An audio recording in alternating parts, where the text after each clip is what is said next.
urge la question de la gestion des ressources humaines publiques. C'est une réunion interministérielle qui est convoquée illico presto, le jour de célébration de l'enfant africain, le 16 juin.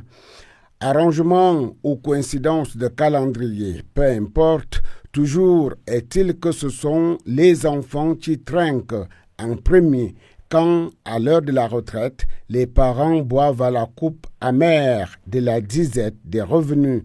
Plus de salaire, pas de pension retraite non plus, au-delà du cadre quadriennal accordé par l'administration pour que le prépensionné qui perçoit une partie seulement de sa pension complète son dossier d'admission à faire valoir ses droits à la retraite, selon la formule consacrée. Et cela peut durer, voire perdurer.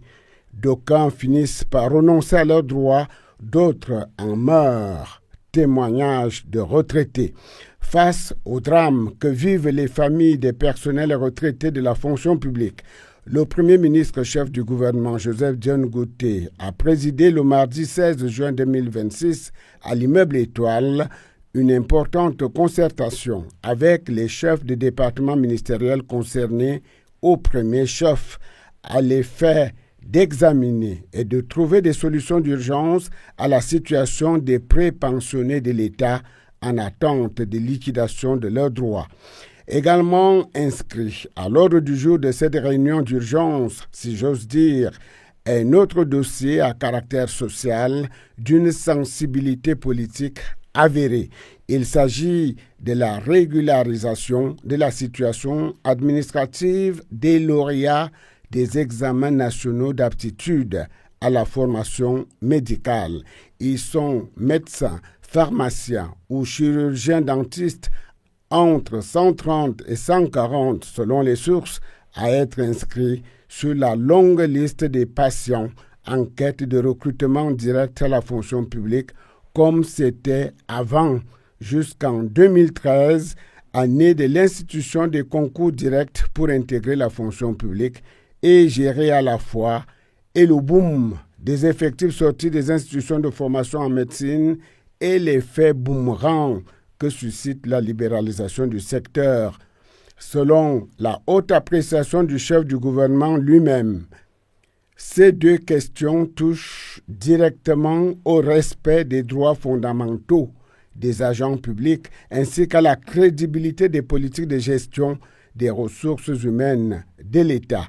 À ce titre, poursuit-il, elle relève à la fois d'un impératif social, d'une exigence d'équité administrative et d'un enjeu de bonne gouvernance publique. L'urgence est donc à l'action, à la résolution diligente des questions exposées sur la table d'opération comme prescrit au terme de cette concertation gouvernementale, conformément aux hautes instructions du chef de l'État pour qui la retraite ne doit pas être considérée comme une sanction, une punition. Idem pour les médecins à qui promesse de régularisation a été faite par le président de la République pour résorber tout ou partie du déficit en personnel qualifié dont souffrent quantité d'établissements hospitaliers au Cameroun.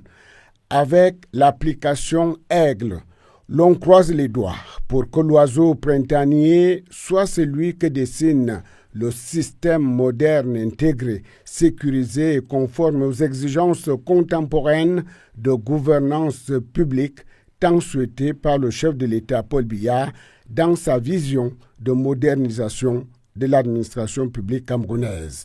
Pour la première fois dans l'histoire administrative du pays, en effet, l'État du Cameroun dispose d'une plateforme unique permettant d'assurer simultanément la gestion des carrières, la gestion de la solde, le pilotage des effectifs, la maîtrise de la masse salariale, la traçabilité des opérations administratives ainsi que le suivi en temps réel de l'ensemble des processus de gestion des ressources humaines. Selon le ministre de la fonction publique et de la réforme administrative, Joseph Lee, chaque opération effectuée dans le système fait désormais l'objet d'un enregistrement automatique permettant d'identifier avec précision l'auteur de l'action, la date, l'heure et le niveau d'intervention concerné.